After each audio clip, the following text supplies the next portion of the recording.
insects that repel mosquitoes on my balcons, both the front and the behind balcony. I have great fear for malaria. Share us your experience. Why do you fear malaria? At a young age, when I was young, one of my brothers got cerebral malaria, and I saw my parents, my mother, my dad panic to rush him to Chitovo Hospital. By then he had had a convulsion. This I've learned as a physician, as a doctor, but now I can tell what exactly happened when I was young, but also growing up from the Masaka Greater Region, now specifically Rengo, there were many malaria cases. And by then we used to get quinine injections. There were IM injections into our muscles. And those injections were pretty painful. And immediately after the injection, you'd be feeling weak, you'd be feeling dizzy. So immediately you're given a glass of juice. So that I've taken close to now 15 years and I haven't gotten malaria. And being a physician, I know that if I take 15 plus years minus getting any malaria, anytime I get malaria, I'm at a pretty high risk of getting complications. So I take extra caution and extra care. So mosquito net, repellents in the entire house, in the sitting room and all bedrooms. And yes, with time, we've identified insects that are plants that repel insects. Yes, I have some potted plants on my balcony that repel mosquitoes.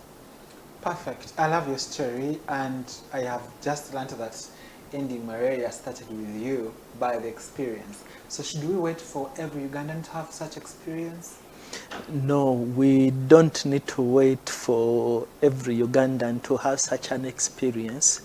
And besides, we are still far away from ending malaria.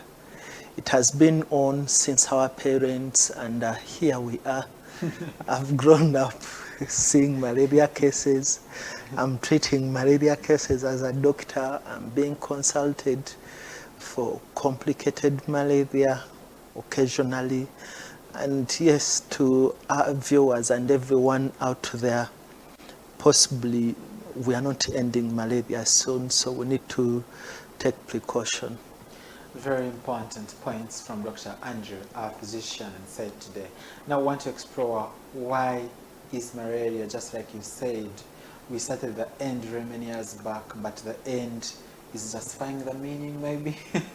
So we are still on the run, on the rally for us to end the malaria. So why is it still a major public health concern? It's still a major public health concern because if you look at the world all over, the highest number of malaria cases all over the world, Uganda is ranked third all over the world, meaning we have very many malaria cases. The World Health Organization, which people call WHO, in 2023, it published data where Uganda reported 16 million cases, and we had over 3,000 deaths that were related to malaria. But still, all over the world, we rank 8th among the countries that have the highest number of malaria deaths. So we have many cases to an extent that we rank 3rd, and many deaths to an extent that we rank 8th in terms of deaths that are related or associated with malaria. But also where we live, we stay in the tropics. We have lots of water bodies, lots of bushes, lots of grass in our compounds, in the environment we stay in. We have swamps, forests all over. So all these are breeding places for the mosquitoes that actually spread malaria. So that's why it's a little bit tricky to say we are ending it soon. Yes. Wow. Thank you so much, doctor, because personally I don't remember when I last got malaria, but I remember I got one And that was actually, yes, I remember, in 2016. So now I have how many years? So you have around 10 years minus suffering from malaria. This sounds good, but it's a big problem to everyone. If you take long minus suffering from malaria, the next time you suffer from malaria, it affects you more because your body tends to forget. Your immune system, they tend to forget how to fight malaria, so it tends to affect you more, and you tend to have many more complications compared to anyone else. It's the reason actually as to why now we are seeing malaria cases all over the news, because there have been reported cases to young children and death to young children. No one expected to die. But given the good work done by the Ministry of Health and all that, here we are. We have a generation, me and you, and at least you've taken 10 years, I've taken 15 years, but I've seen patients who are 20 and they've never suffered from malaria. Wow. Yes. Thank you so much. Doctor, I want to go into the local practice according to experience. Who is at the most risk of getting malaria? So the people that are most at risk are children under 5 years. That's why there's even a vaccine for these children, because often when they get malaria, they easily pass on. The other people that are at a very high risk are pregnant women. The other people we have are the very old, so they're very young and are very old. So our parents now, our grandparents at a very high risk, but we also have other groups like the prisoners, the people who are migrating, asylum seekers, refugees. They are all at a high risk. Wow. I want us to relate to the common scenarios now. We want to enter severe malaria so that people can fear malaria as soon as possible. And of course, we want to ask ourselves, why is the rise of malaria coming back, yet we thought that it had gone back? From your experience and from the ground. Malaria has been around. It's just during periods. For example, currently in Uganda, there are areas where there's a lot of transmission. It's the Karamoja region, West Nile, Acholi region, the Eastern region, partly, but the cases have been around. We've always had as many cases in the country. That's why we rank third. The only issue as to why now there's people are commenting a lot about malaria and all that is because it has affected the elite. We have people around Kampala who have never suffered from malaria. Me and you, we are 10 years plus. Each one of us has not suffered from malaria. So malaria hasn't gone away. In 2023 alone, 16 million cases, WHO reported those cases. And so malaria has been around. It's just that we have a new group of people where, after hearing your story, where me and you fall, I've taken 15 years plus minus suffering from malaria. You've taken 10 years. But we also have Ugandans who have grown up, teenagers, adolescents, adults, who haven't suffered from malaria. And so when they get malaria, it affects them more than people who have been suffering from malaria almost every year. So nothing has changed. It's just that a population that has not been affected greatly in the past has been affected. But also, we are just from a rainy season. Every time there's a rainy season, there are those teams, water stagnates somewhere. So often there's more bleeding places for these mosquitoes that do cause malaria. So it's just a group of people, a new group of people that has been affected, and it's all over the news. But yes, we've always had malaria. Nothing has changed, and there's no change in strain.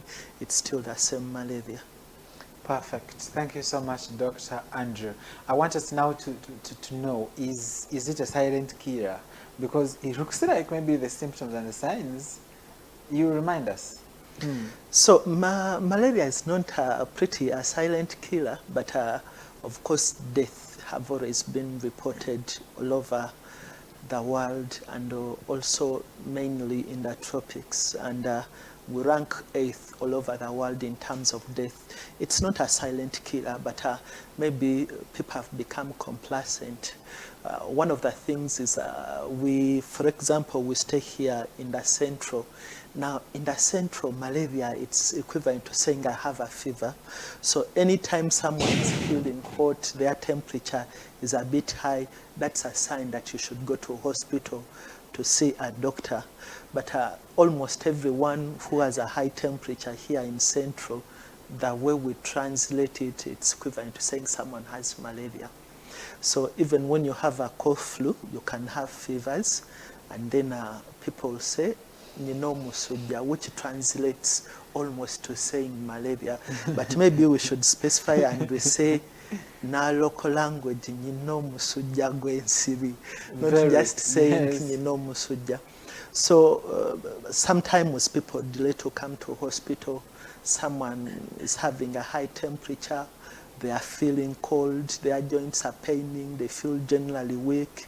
Sometimes you have a headache, you have these generalized body pains. Sometimes people end up even vomiting and having watery stools, or which people call diarrhea.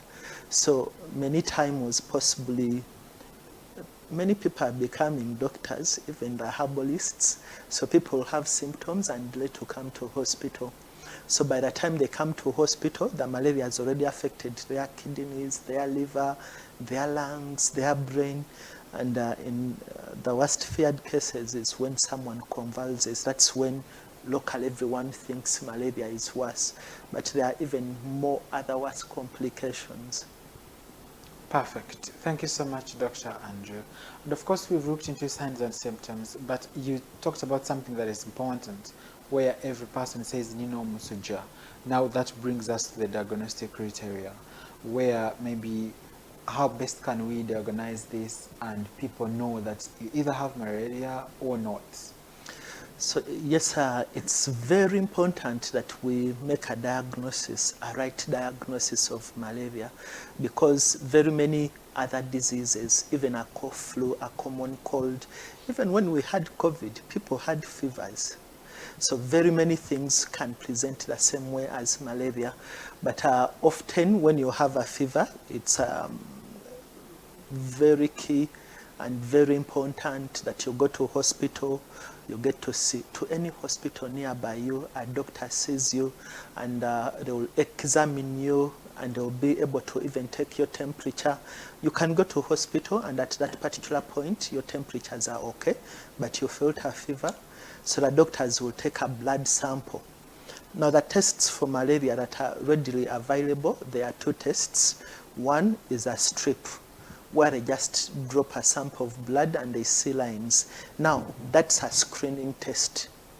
So it helps doctors to screen. The moment the test is positive, we go ahead to put your blood sample on a slide, and then the doctors look at your blood under a microscope to see the malaria parasites. Often, that's the way malaria should be diagnosed. In the past, in the early 1990s, I've read up, I didn't know this, but when everyone who had a fever was given chloroquine, that tablet that used to itch everyone, so the drug was abused. And when it was abused, such a wonderful drug, we developed resistance to it. So it's key that you see a qualified, healthy personnel who will be able to make a right diagnosis using the actual tests, not just on examination alone, and you're treated appropriately. Their outcomes are better if you report early, right diagnosis, right treatment. Perfect. Thank you so much, Dr. Andrew. Friends who are streaming us live or watching us physically, want to thank you for watching Google Data Vision. And of course, want to say that malaria, ending it or ending this notorious condition begins with you and I myself here. We take a short quick break, but when we return, we shall discuss more on the complications, what you should pay attention to or why should you have a test in case you have a fever as soon as possible, so that you prevent yourself from dying very fast. See you shortly.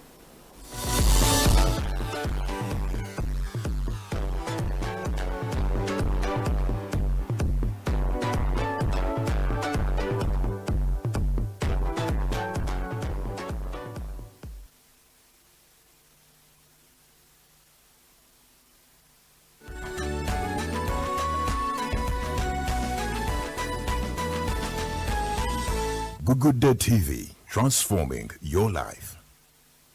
Wayagala ebyuma ebirungi ebyogera basita pasiteri atunenanga engoma n'eggita zonna basita pasiteri amplifier n'emizindalo basita pasiteri ebitala bya siteegi ebyebika byonna basita pasiteri ebyuma bya ivetisi tubirina byonna basita pasiteri awutudo wa sikirini tupangisa basita pasiteri ku kizimbe kya Newmark William Street basita pasiteri kati nogendayo musajja mwesigwa kituufu endoja gisoboka ekibanja mpola akikwata wagula ebyekkanisa jangu ewa pasita pasiteri tusangibwa ku kizimbe kya Newmark ku William Street ku ground floor room number N31 opposite DFCU Bank. Essimu noti 782 00 84 43 ne noti 752 00 84 43 wano wokka we tusangibwa.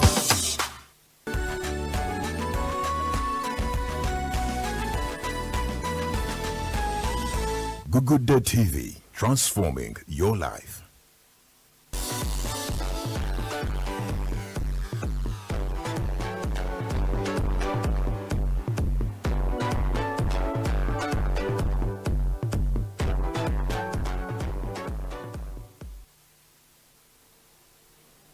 Once again, I want to thank you for watching Good Day Television. You're most welcome from the short, quick break.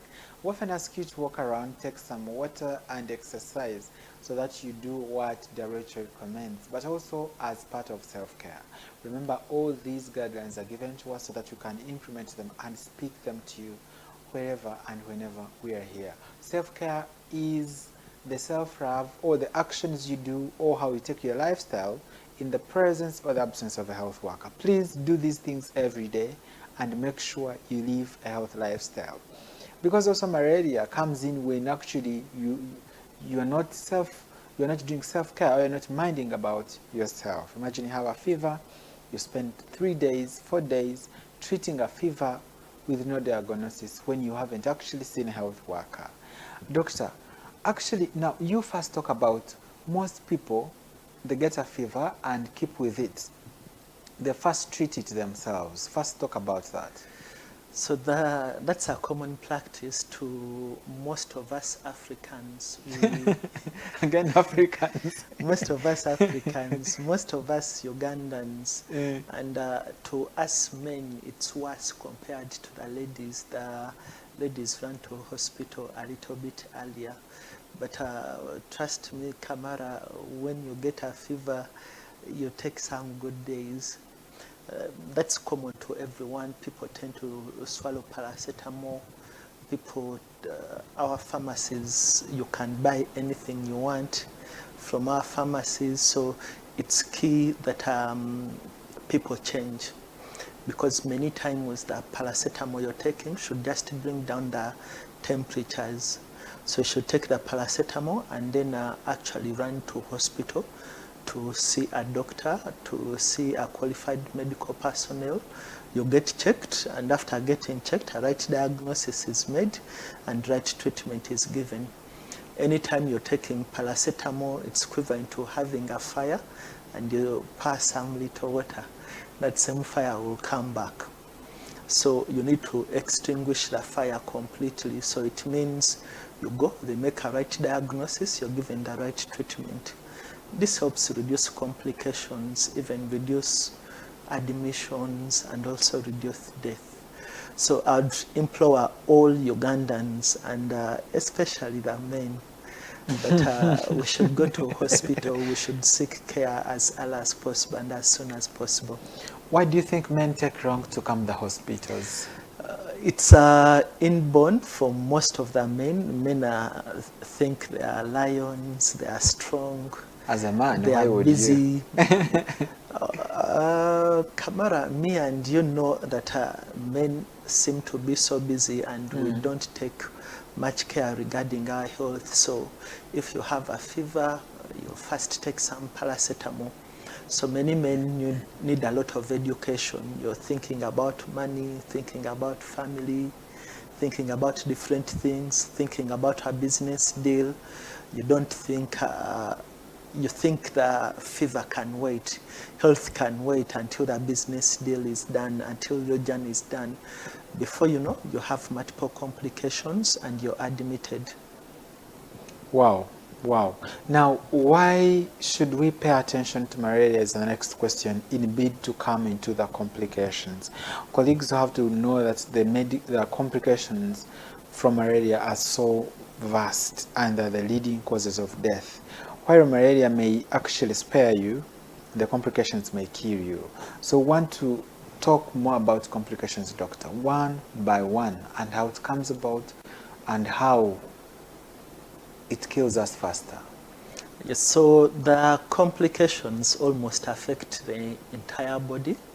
But first, the parasites for malaria, when they go into the body, they affect certain cells, and these cells are the ones that transport oxygen around the body. So it means when they affect those cells, your blood levels become low. And when your blood levels become low, you become weak, you become tired. Sometimes even your heart starts pumping a little fast. So that comes about as a result of those cells being affected. Apart from that, there are also cells in the body in case someone cuts you, in case you get a wound. These cells help us to clot a little fast. So those cells, when you have malaria, some of those cells clump together. They become even low, so you can easily bleed. You can bleed from anywhere. Sometimes even you can bleed almost like an Ebola patient. But also malaria does affect the liver. It can make your liver to fail.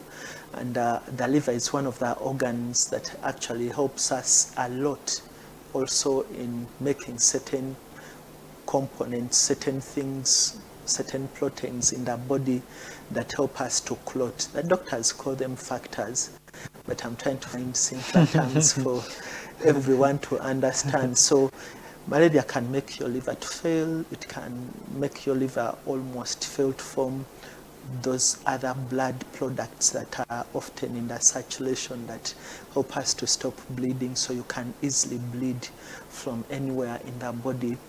Malaria can affect our kidneys. It does it in many different ways. One, some people can start vomiting, some people can start developing diarrhea, but it also causes a lot of inflammation all over the body. When this happens, your kidneys may not get enough water, enough blood, and so your kidneys can fail to an extent that you don't form a drop of urine in 24 hours. We've seen this. But also sometimes before you reach that level, at one point you might be passing urine that is as colored as the tea, with a lot of tea leaves, or even urine that resembles Coca-Cola, that soda. So all those are warning signs before finally you stop forming any urine. So when the kidneys fail, the doctors will address them. They'll get dialysis, do dialysis. They'll start, first of all, by replacing the water that you've lost. When the kidneys are failing, maybe you have a lot of acids, a lot of potassium in the body, then they do dialysis. One of the other organs that is affected often are the lungs. Sometimes these malaria parasites, with the inflammation that goes on in the body, especially when you have a lot of parasites, you can end up bleeding in the lungs, you can end up accumulating water in the lungs, and all that can make you breathe a little bit fast. You fail to breathe on your own to an extent that when you come to hospital, we put you on a machine to help you breathe, to buy time so that you recover. apart from bleeding and all that, you can easily also develop clots. We've seen some patients, when they have malaria, they can easily develop clots. But also the brain, we've seen many children convulse. Some of those children that are convulsing is because of the temperatures. That rapid increase in temperature often makes children to convulse. But the same happens when you have malaria. Malaria raises the temperature and children can easily convulse. The other complications, often you can have as many parasites, and these parasites can affect your body. Some patients even can come to hospital when they are bleeding, the eyes show as if there are signs of bleeding. Yes, those are some of the main complications that occur. Perfect. Thank you so much for elaborating more about these complications. And of course, we want to inform especially the mothers. You know, there is a way mothers tell that this child has a fever, even from a home. What should they consider in relation to malaria? So to the mothers, when we say mothers, there are two. Those with children and those that are pregnant. So those are those with children. Yes, so those with children, the children will be weak. Sometimes you touch the children and the children are feeling hot, they are feeling cold, they are trying to put on more jackets, more jumpers, more sweaters to cover themselves. You realize they are not moving out of the house to play with the other children. Or when it's shining, you see them going to sit under the sun. At one point, you can also see them vomiting, them having diarrhea, them complaining of a headache. You can see them having their mouth dry. You can see them complaining of abdominal pain, or even breathing very fast. Those are some of the things to look out for. Often our mothers easily know, because they know that children, they observe, they see you. When you're feeling weak, when you're tired, they are able to tell that there's something wrong. So it's all about the mothers actually observing. Even the children that are not talking, the mothers can tell you, the child is not okay, child is not feeling fine. And some can come complaining of pain in the joints, or generalized body pains or generalized body weakness. But the most common ones are fevers, joint pains. Excellent. Thank you so much. We want now to explore the common missed diagnoses.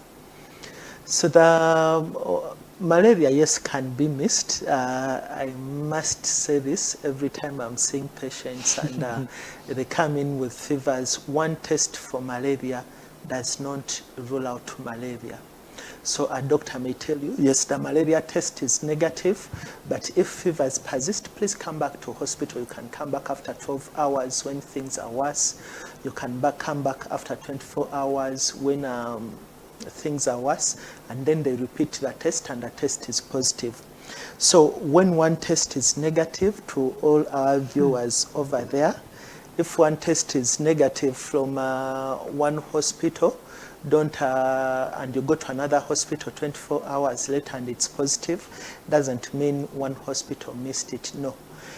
It's all about the life cycle. The parasites at one point may not be in the circulation to be seen on the slide. So the recommendation is up to 3 different tests, 3 different slides, 12 hours, 24 hours apart. But apart from that, there are other things that, for example, you can have a cough flu and you end up with fevers, and that can also mimic malaria. People can have a pneumonia and they have fevers. Also, these are diarrheal diseases. People with diarrhea, some of them, if it's infective, it can give you fevers. Typhoid can present the same way, but we should make sure that we are doing the right tests. Even patients presenting with things like a sore throat, painful swallowing, that can give you fevers. Even during COVID, many of us, when we got COVID, we had fevers. So there are many things in our environment, viral diseases, bacterial diseases, that can present the same way as malaria. That's why it's key to see a doctor and the right diagnosis is made. Perfect. Very important for us not to miss out this important diagnosis and you die in a way that is not understood and we start saying they bewitched you. Before we go to that, doctor, give us some of the myths and misconceptions. Sometimes when a child convulses, they say, you see, we had Aria talked about it. It's what the mother said. So many people, especially when complications come in, there are many things that many Ugandans confuse. The unfortunate bit is that the herbalists make some of the things worse. Many times, God forbid, if I convulse here, even Kamara may run. So I cannot. the convulsions, people think it's normal other illnesses that affect the brain, but yes, malaria can. When malaria affects your liver and the eyes can become sometimes a little bit yellow. Some people may say it's witchcraft. Many times people delay because many times people think it's the cough flu. But yes, malaria can have co-infections. You can have malaria, but you also have a cough and flu. So all that makes people delay to come to a hospital. But also, we grew up taking some herbal drugs. There's a plant called Lulus, those sour plants, thinking There is one called quinine. I don't know quinine. Quinine is an actual drug that we use in hospital. It's called quinine in the village. If you said, I need quinine, they'll give you that. Yes, so there are many herbal plants, but some of them, even the medicines we have, were developed actually from plants. But it's key to know. For example, you can have malaria where herbal drugs are not going to work. The current malaria we have, it's advisable actually to seek modern medicine, not to go herbal. Many times there are other causes where the herbal drugs can help you, for example, cough, flu. But malaria, it's key to see a doctor and the right diagnosis is made. The other thing, often when we get blisters on the lips, people say the malaria has come out or the fever has come out. Many times, actually, the causes of some of those blisters we get on our lips, they are viruses, it's herpes, it's not malaria. So we have these beliefs that often make people, so sometimes when you have malaria, your immune system is down and you end up having some blisters. Then people say he's cured. In actual reality, that it has broke out? yeah, it has come out. Direct translation, that's what people say. No, it's not that. So that's why it's key to see a doctor and the right diagnosis is made. Very important. You know, just why I'm laughing is that one of our colleagues has just been having malaria, and when had those blisters, I was like, you have been dying, but now malaria is coming out. No, those, I'm a villager. I grew up from the village, so all the things used to happen. And going to medical school, a bachelor's and subsequently a master's, I got to know very many things were mistaken to be malaria when it's not malaria. Very important conversation. I hope and I know that you are running with us because malaria is here with us. You and I have a lot of things to work out. So want to explore preventative strategies because we know that treatment is very costly and is very expensive. Dr. Andrew, what prevention strategies do you think Ugandans can begin with immediate effect? So number one, mosquito nets are almost available for everyone. When I go to the villages, I see chicken being reared in mosquito nets, which is wrong. The mosquito nets are meant for us to sleep under so that we are not bitten by mosquitoes. But in primary, we still used to say slash bushes around the home. So keeping the grass in our compounds and all that is key, making sure we don't have places where water is stagnating. So, and also seeking care early, but also there are many other strategies apart from sleeping under a mosquito net. There are also mosquito repellents. Apart from mosquito repellents, there are also plants. I got to learn some of these plants actually from people selling flowers. So there are plants we can all plant in pots on the balcons. For some of us staying on flats in Kampala, you can have some plants that actually repel mosquitoes on your balcons, and yes, all those can help. But also, I think the biggest number now, what has caused a lot of anxiety are school-going children, maybe to the school directors and to some people like Kamara who are constructing homes. You can choose to, there are paints now that actually repel mosquitoes. So if you're painting your house, painting schools, you can choose these paints that actually have insecticides that repel mosquitoes. If you move around, there are also lights. These lights tend to attract mosquitoes into these meshes and they kill the mosquitoes. So you can install some of these bulbs that will attract mosquitoes and kill mosquitoes. Even some chase them away, looks Yes, like. even some chase them away, but the most common ones, for example, that we see all over when you walk around hospitals, you see some lights that are not so bright. They Yes. look blue in color. Or They're red. actually all red. Most are blue. They're actually trying to attract mosquitoes and kill the mosquitoes. Yeah. I implore everyone not to have stagnant water around their homes and all that. That should help a lot.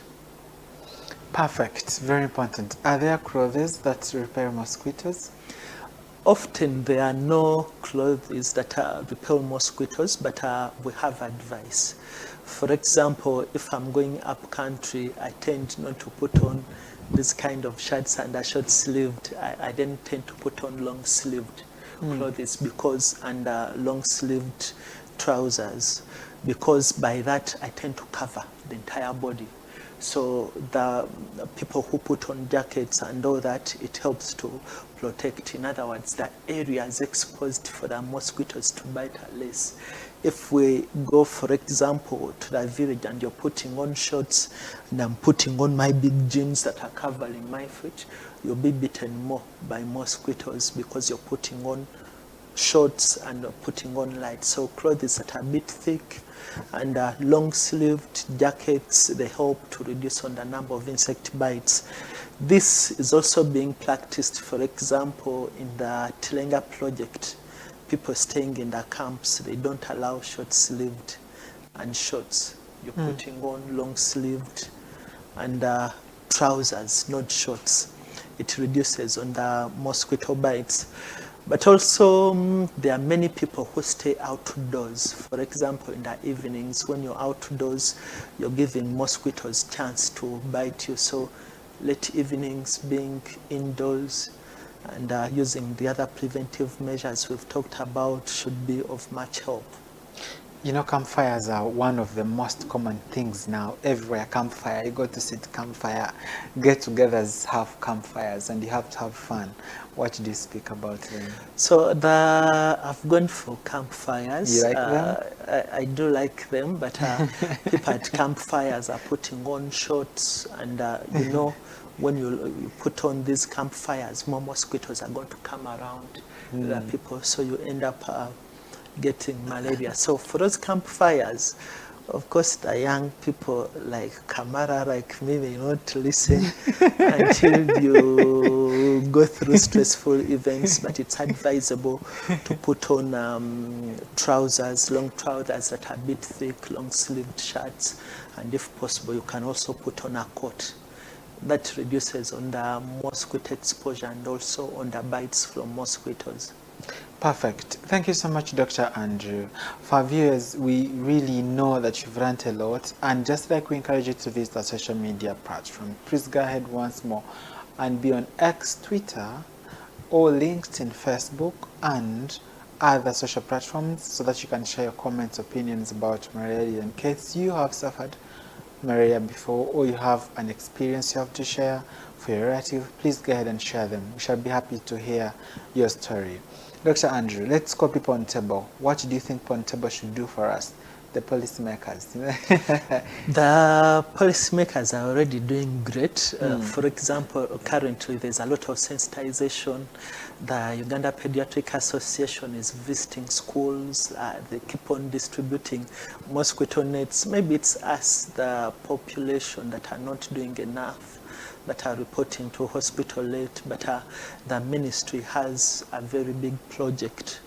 They are doing a lot of things to actually protect us from malaria, but also there are very many other groups of people, the Malaria Consortium Uganda. There are many people doing work on malaria and trying to put up information and trying to help Ugandans out there. Perfect. Now, we need to rally the community members watching us. You need to give them a command about malaria prevention. So to everyone watching us out there, you've seen the newspapers, the headlines. I would implore us to sleep under mosquito nets and stick to all the preventive measures. Some we've talked about. Make sure that grass around your homes, people in the villages. If you're painting a house, look out for paints that have actually chemicals that repel mosquitoes. Make sure, in case you get malaria, and in case you have a fever, you're feeling unwell, go to hospital early and have a right diagnosis. Perfect. Do you have any message to health workers so that we avoid the misdiagnoses? The health workers are doing well. It's us Ugandans who are not going there early. Maybe to the health workers that are in the peripheries. If you see a patient that is developing complications early, that cannot be managed in the peripheries, please send them to tertiary hospitals, to the regional referrals. Refer them early. This helps to reduce on the mortality. But also, one test for malaria does not rule out malaria. In case someone still has fevers, go ahead to repeat a test after 24 hours to just make sure you're not missing out on malaria. Perfect information. And of course, our viewers want to thank you once again. Doctor, do you have any regards or greetings to special people? I send regards to everyone I work with, to all the medical personnel all over the country. Keep up with the good work. I send regards to my family. Wow. I was about to say that, Doctor, are political, but since you've not contested yet, I might not rather. I want to thank you. Health and Beauty program for today intended to close from here, but we want to thank you for watching us, for being part of this health talk. We want to once again rally you to prevention strategies. Start immediately sleeping under the mosquito nets. Do not rear your chicks or your chicken under these nets. They're provided to you by the government of Uganda. Use them profitably. Use part of the PDM to have those mosquito repellent plants around your house, and so much more. We want to thank you. We want to pray that you take these points serious from the consultant so that you prevent yourself, your family, so that you can save money, because treatment is pretty expensive. I want to thank you and wish you a good night, but sending you my love from a Careful Gospel Church here at Sapro Kagwa Road. See you and take care.